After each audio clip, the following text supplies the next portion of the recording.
आसिफ अली जरदारी साहब से हाथ जोड़ के इल्तिमास करता हूँ कि खुदारा हैदराबाद पे करम करें। 32 अमवात हो गई है, किसके पास जाके रोए कि एक पोलियो का केस हो जाता है तो चीफ सेक्रेटरी से लेके, क्योंकि 18 अमेंडमेंट के बाद चीफ सेक्रेटरी से लेके और जाके मुख्तियार कार तक नीचे तक इशू बनता है पोलियो का। अगर कोई केस रजिस्टर हो जाए, आप भी सिंध के बेटे हैं डिप्टी स्पीकर साहब, मैं भी सिंध का बेटा हूं। आज हैदराबाद में एक महीने में 32 अमवात हो चुकी हैं सिर्फ डेंगू से। डेंगू से 32 अमवात हो चुकी है ऑन रजिस्टर्ड।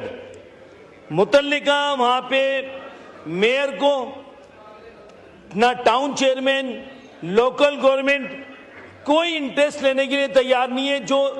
जो स्प्रे किया जा रहा है वो बिल्कुल ही ऐसा है कि जिससे एक आम मच्छर भी नहीं मर रहा तो डेंगू का मच्छर क्या मरेगा। तो मेहरबानी करके मैंने कॉलिंग अटेंशन भी जमा कराया है, इस पे आप अपनी चेयर रूलिंग दें कि जब लोकल गवर्नमेंट फेल हो गई है और वहां के मेयर काम करने के लिए तैयार नहीं है। 32 अमवात, अगर एक कोई किसी के घर का शख्स मर जाए तो आप समझ सकते हैं कि आपके मेरे घर का, वहां का एमपीए, मेरी वालदा 7 दिन से हॉस्पिटल में, लोग मर रहे हैं, 13-13 साल के बच्चे मर रहे हैं, कोई पूछने वाला नहीं है। 1 मिनट डिप्टी स्पीकर साहब, इंसान की जान का मसला है। 18वीं तरमीम बीच में आ जाती है कि सूबे का मसला है। अरे भाई, इंसान का मसला है।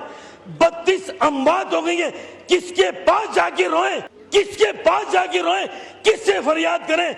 आज पीपलवादी के जो यहाँ रहनुमा मौजूद है, मैं उनसे हाथ जोड़ के, आसिफ अली जरदारी साहब से हाथ जोड़ के इल्तिमास करता हूँ कि खुदारा हैदराबाद पे करम करें। वहां पे लोग मर रहे हैं।